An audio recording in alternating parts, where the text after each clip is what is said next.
Bom dia a todos, que a paz de nosso Senhor e Salvador Jesus Cristo esteja contigo, meu irmão e minha irmã. A mensagem de hoje, ela tem como tema o príncipe do exército do Senhor. E nós vamos abrir a palavra de Deus no capítulo 5 de Josué. Eu vou ler do versículo 13 ao 15, que diz assim: Ora, estando Josué perto de Jericó, levantou os olhos e olhou. E eis que estava em pé diante dele um homem que tinha na mão uma espada nua. Chegou-se Josué a ele e perguntou-lhe: És tu por nós ou pelos nossos adversários? Respondeu ele: Não, mas venho agora como príncipe do exército do Senhor. Então Josué, prostrando-se com o rosto em terra, o adorou e perguntou-lhe: Que diz meu senhor ao seu servo? Então respondeu o príncipe do exército do Senhor a Josué: Tira os sapatos dos pés, porque o lugar em que estás é santo. E Josué assim fez. Nós vamos ainda ler alguns versículos do capítulo 6 de Josué, a partir do versículo 1. Ora, Jericó se conservava rigorosamente fechada por causa dos filhos de Israel. Ninguém mais saía nem entrava. Então disse o Senhor a Josué: Olha, entrego na tua mão Jericó, o seu rei e os seus homens valorosos. Vós, pois, todos os homens de guerra, rodeareis a cidade, contornando-a uma vez por dia. Assim fareis por 6 dias. 7 sacerdotes levarão 7 trombetas de chifre de carneiros adiante da arca.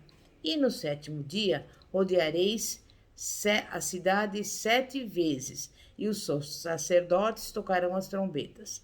E será que, fazendo-se sonido prolongado da trombeta, e ouvindo vós tal sonido, todo o povo dará um grande brado. Então o muro da cidade cairá rente com o chão, e o povo subirá, cada qual para o lugar que lhe ficar defronte. Até aí. Agora estamos em um momento muito importante na história de Israel. O povo acabou de cruzar o Jordão e o deserto ficou para trás, e todos estão com os pés postos na terra da promessa de Canaã, a terra que mana leite e mel. Josué estava vivendo um momento dramático da sua existência. Essa seria a sua primeira batalha em Canaã. Havia milhares de pessoas sob seu comando, e o inimigo agora não era mais o impessoal Rio Jordão, mas adversários de carne e osso, os habitantes de Jericó, o que era muito pior. O Rio Jordão ficara para trás e não havia mais retorno. Vendo o quadro do ponto de vista da ação sobrenatural de Deus, o rio havia se estabelecido num obstáculo intransponível, se o povo desejasse retornar a fim de fugir da guerra. Só lhe cabia avançar. Assim, também devemos viver a vida cristã. Uma vez tendo posto a mão no arado, não se deve voltar atrás. E assim como Josué, nós precisamos avançar. A posse de Canaã é o nosso destino. Agora, Josué se depara com as intransponíveis muralhas de Jericó, a cidade fortificada de uma nação inimiga, que precisava ser desalojada da terra da promessa.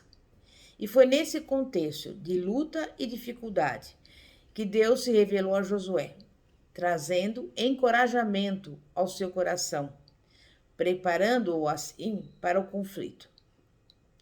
E lá estava Josué aos pés de Jericó. A Bíblia diz que naquele cenário desanimador, Deus, por causa da sua infinita misericórdia, ao contemplar as aflições, dúvidas e temores do coração do seu servo, revelou-se a ele. Temos um Deus que em nenhum momento tira os olhos de sobre a nossa vida. Antes, ele conhece cada estágio dela. E Deus está vendo agora você, as suas lutas, as suas frustrações, as suas dúvidas, suas enfermidades, seus temores, suas decepções. Deus fez uma revelação poderosa de si mesmo a Josué. Estamos aqui diante daquilo que os teólogos chamam de teofania, uma manifestação de Deus. Mas a maior parte dos estudiosos crê que, neste caso, trata-se de uma cristofania, ou seja, uma manifestação no Antigo Testamento de Cristo, nosso Senhor e Salvador, a seu servo Josué, revelando-se como príncipe dos exércitos do Senhor. Josué vê o príncipe do exército do Senhor, mas o que ganha destaque em sua visão? Aquilo se tornou muito significativo para o jovem comandante. Josué ressalta que aquele diante de quem estava carregava nas mãos uma espada nua desembainhada. Isso significa que Deus quis que Josué se certificasse de que a sua mão soberana haveria de agir de modo invisível na batalha. Josué não batalharia sozinho. Aquela era a mão de Deus, a garantia de vitória para a vida de Josué e do seu povo. A mão de Deus também está atuando na sua vida, na minha vida, na vida da igreja do Senhor. Então, descanse no poder e na habilidade de Deus em dar vitória para os seus eleitos. E lá estava Josué, provavelmente com dúvidas no coração e certamente em busca de uma estratégia. E Deus, por causa da sua imensa bondade, deu uma direção segura para o seu comandante. A palavra de Deus diz: o homem que teme ao Senhor, ele o instruirá no caminho que deve escolher. Salmo 25, 12. Esta é uma promessa de Deus para você. Tudo o que nos diz respeito é do interesse de Deus, e por isso podemos contar com sua direção amorosa. Então, espere ouvir a sua voz. Não decida nada sem ouvi-lo. Não decida antes para pedir depois a bênção dele, para aquilo que você decidiu fazer sem consultá-lo. Deus haverá de abençoar aquilo que lhe revelou e que, consequentemente, representa a realização da sua vontade soberana. No capítulo 6, Josué recebeu ordem de entrar em Jericó e matar todos, exceto a prostituta Raabe. A tomada de Jericó deveria ser feita exclusivamente da maneira de Deus, conforme já referido em Gênesis 15, 15 e em Levítico 18, 24. Deus prepara-nos para a batalha, não apenas revelando-nos o seu poder, que nos torna ousados para guerrear, mas também sua santidade, que nos torna ousados para guerrear de forma santa. A Bíblia diz que Deus se virou para Josué e lhe disse: olha, entreguei na tua mão a Jericó, ao seu rei e aos seus valentes. A vitória era certa e cabia a Josué apenas seguir adiante, ainda confiando na fidelidade de Deus. Meu irmão, minha irmã, você já cruzou o Jordão? Não é hora de querer voltar ao deserto. O Jordão que ficou para trás agora é intransponível. Deus não irá parar novamente as águas, caso você queira atravessá-lo na direção contrária. Mas há uma boa notícia. Deus entregou Jericó nas suas mãos. Em outras palavras, a vitória já foi dada ao cristão que anseia ser parecido com o seu Salvador. O que existe agora são inimigos entrincheirados no campo do nosso coração, que precisam ser expulsos. A terra, porém, já é nossa, e o Senhor está nos dizendo: podem avançar, pois Jericó, com seus reis e seus valentes, estão em suas mãos. Imagine a cena: Josué sem Moisés, seu grande companheiro e líder, olhando para as muralhas de Jericó, certamente pensando: o que fazer? Jericó estava rigorosamente fechada. Ninguém entrava e nem saía. Josué olha para aquele quadro e ouve Deus dizendo: eu não quero que tu faças parceria com este povo. Não quero associação nenhuma com essa gente. Eles devem ser desalojados. Você crê que pode partir para dentro de Jericó? Você crê que não deve fazer acordo com os cananeus? Tomou conhecimento do fato de que a ordem é para destruí-los? A resposta de Josué à revelação de Deus nos ensina a como nos prepararmos para a batalha. O que nós devemos fazer para nos preparar para a batalha? Jamais estaremos preparados para a batalha enquanto estivermos olhando para baixo. O texto diz: estando Josué ao pé de Jericó, levantou os olhos e olhou. Josué tirou os olhos das muralhas e os colocou em Deus. Eis aí o segredo da vitória. A fé exige o uso da nossa mente. Orar é fundamental. Porém, se junto com a oração não praticarmos o exercício bastante simples de pensar, pouco proveito teremos da fé que professamos. Você está vendo o príncipe do exército do Senhor em sua vida? Estamos diante da necessidade de, em meio a Jericós fortificadas da nossa vida, tirar os olhos das muralhas e colocá-los em Deus. Tudo o que precisamos é, pela fé, contemplar o nosso Deus, em pé, com sua espada nua desembainhada nas mãos. Portanto, cabe a você preparar-se para a batalha, erguendo a cabeça e levantando os olhos. Josué, inicialmente, não soube se estava diante de um aliado ou de um adversário. Mas como Josué pôde discernir se estava diante de Deus ou não?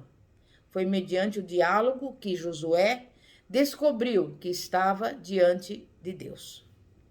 A nós cabe aproximarmos de Deus, fazer perguntas, aguardar respostas para que a presença do Senhor, fiel, seja discernida neste mundo, onde o pecado obscureceu a nossa visão do Criador. O Senhor revelou-se ao seu servo Josué, e esse caiu por terra e o adorou, dizendo: que diz meu Senhor ao seu servo? Aqui vemos a essência do culto a Deus, a qual consiste em respondermos à sua revelação, com adoração e interesse real, em saber qual é a sua vontade. Aí está a melhor forma de iniciarmos as nossas orações, adorando. Quando adoramos, passamos a ver os nossos problemas na perspectiva correta. Em tempos de aflição, devemos começar a orar como o Salmo 121:2. E aqui está a boa questão: de onde me virá o socorro? Josué perguntou: que diz meu senhor ao seu servo? Josué não começou se lamentando, não havia mais o que lamentar. Sabe por quê? Porque a visão fora recebida, a palavra ouvida, a certeza da vitória dada.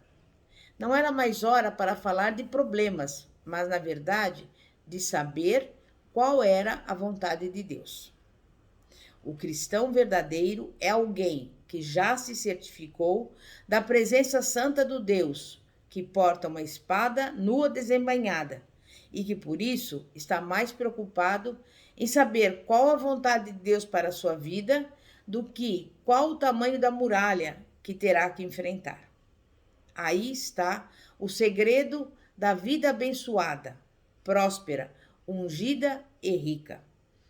Isto é você pegar o problema, analisá-lo, encará-lo, dissecá-lo e dizer: aqui está o problema. Agora, como vê-lo à luz das Sagradas Escrituras? Senhor, que tu tens a dizer sobre esta situação? Que fazer então? Não nos concentrarmos no problema, mas na busca da direção divina. O texto registra que o Senhor virou-se para Josué e disse-lhe: Tira a sandália de teus pés, porque o lugar em que estás é santo. E Josué fez assim. A palavra fidelidade é a que mais está subentendida no livro de Josué. Nele encontramos um Deus fiel, porém encontramos um homem também fiel. Se a fidelidade de Deus é apresentada de um modo que nos emociona, a fidelidade de Josué a Deus é apresentada de uma forma que nos desafia. A prontidão de Josué em obedecer a Deus é o que de mais belo aprendemos com a sua vida. Mas o que é mais impressionante é a coragem dele, é a sua capacidade de se submeter à vontade de Deus. Aqui vemos um Deus que nos estimula a prosseguir, que deseja que levemos adiante as decisões que tomamos. Cruzamos o Jordão, entramos na vida cristã. Não podemos voltar atrás. Os adversários estão entrincheirados diante de nós, mas o príncipe do exército do Senhor está conosco. Portanto, levantemos os olhos, aproximemo-nos, prestemos culto de adoração a Ele, ouçamos a sua voz, obedeçamos a sua vontade e venhamos nos dirigir para Jericó, porque as muralhas haverão de desmoronar, em nome do príncipe do exército do Senhor. Você crê nisso? É momento de oração. Santíssimo Deus e poderoso Pai, Pai de nosso Senhor e Salvador Jesus Cristo, muitas vezes ficamos aflitos, angustiados, sem saber o que fazer. Mas que a cada momento da nossa vida, diante de uma dificuldade, diante de um obstáculo, que venhamos buscar a direção do Senhor, para entendermos qual é a vontade do Senhor para as nossas vidas. E que possamos ter força, coragem, discernimento, sabedoria para transpor todos os obstáculos que se apresentem na nossa vida, para que venhamos vencer todo o Jordão que esteja diante de nós e que também possamos ver todas as muralhas da nossa vida desmoronando em nome do Senhor Jesus, pela força e pelo poder do Todo-Poderoso, do Criador dos céus e da terra. E por isso nós te louvamos e te agradecemos, te adoramos, porque sabemos que sem o Senhor nada podemos fazer, mas contigo nós somos mais do que vencedores. E em nome de Jesus, temos a certeza e a convicção na nossa vitória, porque está escrito, 1 Coríntios 15, 57, graças a Deus que já nos deu a vitória por nosso Senhor e Salvador Jesus Cristo. Amém e graças a Deus. Glória a Deus. Pastora Fátima, da Igreja Evangélica Apostólica Poder de Cristo. Que a paz de nosso Senhor e Salvador Jesus Cristo esteja contigo. Glória a Deus, aleluia.